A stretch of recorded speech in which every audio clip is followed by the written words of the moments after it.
Merhabalar. Bugün size çok güzel, hazırlaması çok kolay bir damla çikolatalı çıtır kurabiye tarifi anlatıyorum. Gereken malzemeler aslında ilk önce 2 yumurta, oda sıcaklığında, 2 eggs. It has to be in room temperature.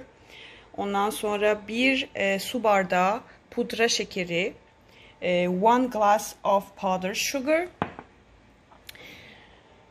Bir su bardağı sıvı yağ, 1 glass of canola oil or vegetable oil, 1 glass of cornstarch yani bir bardak nişasta, bir paket vanilya, bir paket kabartma tozu, 1 pack of baking powder and 1 pack of vanilla ve 2,5 yani bardağa yakın un, 2,5 glass of flour. And we also will need chocolate chips. Damla çikolatasına da ihtiyacımız olacak. Bir su bardağından biraz az. A little less than 1 glass of chocolate chips. Let's start making the cookies. Başlayalım tarifimize. İlk önce bir kabın içerisine bunu elle de çırpabilirsiniz. 2 yumurta, 2 eggs and 1 glass of powdered sugar. Bir su bardağı pudra şekerini ilave ediyorum ve iyice çırpıyorum. Let's mix all these together.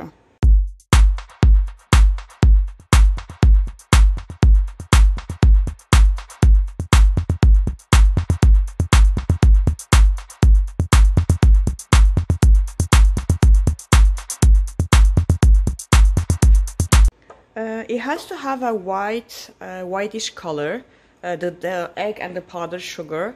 Beyaz bir kıvam alana kadar 5 dakika en hızlı ayarda ben bu yumurtayı çırptım.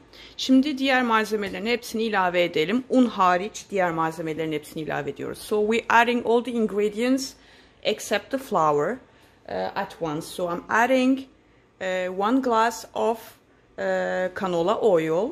Bir su bardağı sıvı yağ, bir su bardağı nişasta, 1 glass of cornstarch,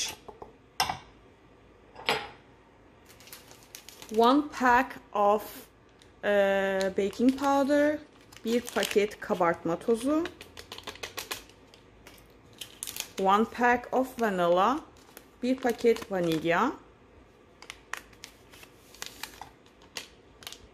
ve çırpmaya devam ediyoruz. And we will continue mixing except the flour, un hariç.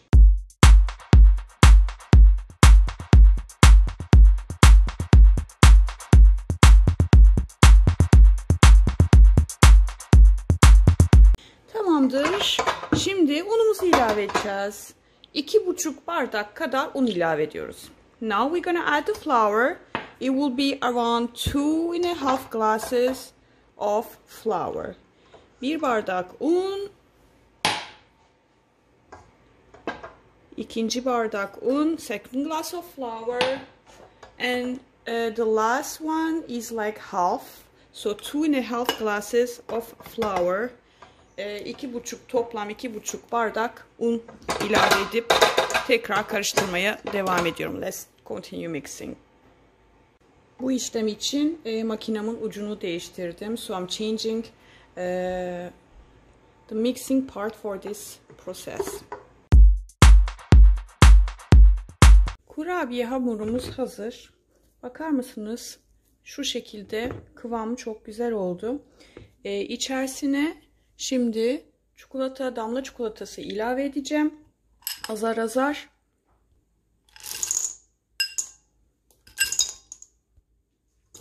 Ve karıştırmaya devam edelim. Her yerine çikolataları yedirmeye çalışalım.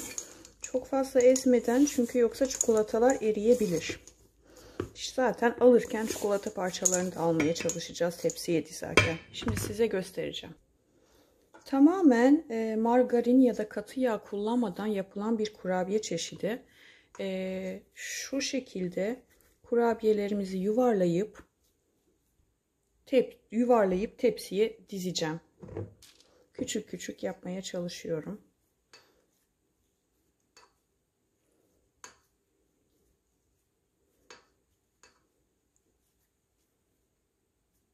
Şöyle bir küçük parça alıp elimde yuvarlamaya çalışıp sonra yuvarlak şekilde tepsiye dizebilirsiniz. Tekrar gösteriyorum. Şöyle ilk önce elimizle ezip daha sonra yuvarlıyoruz.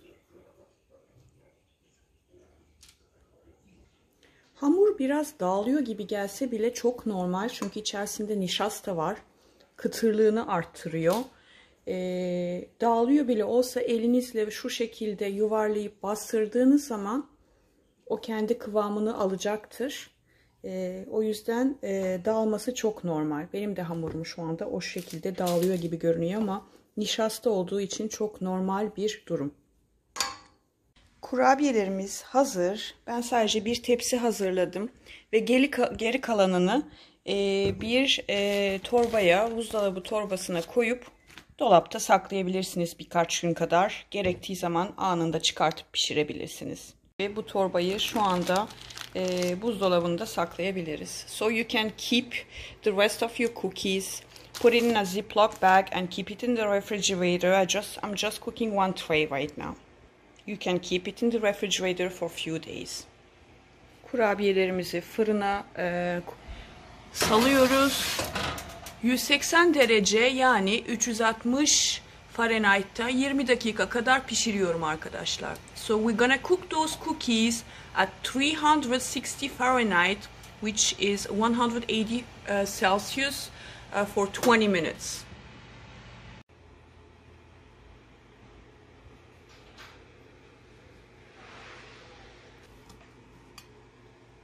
Deneme yapabiliriz.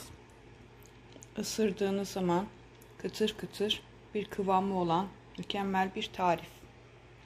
Bugün hem chocolate chip cookie, damla çikolatalı kurabiye hem de limonlu kurabiye yaptım. Bir kısmı fırında hala pişiyor. Biraz sonra çıkartacağım. Nasıl, güzel olmuş mu?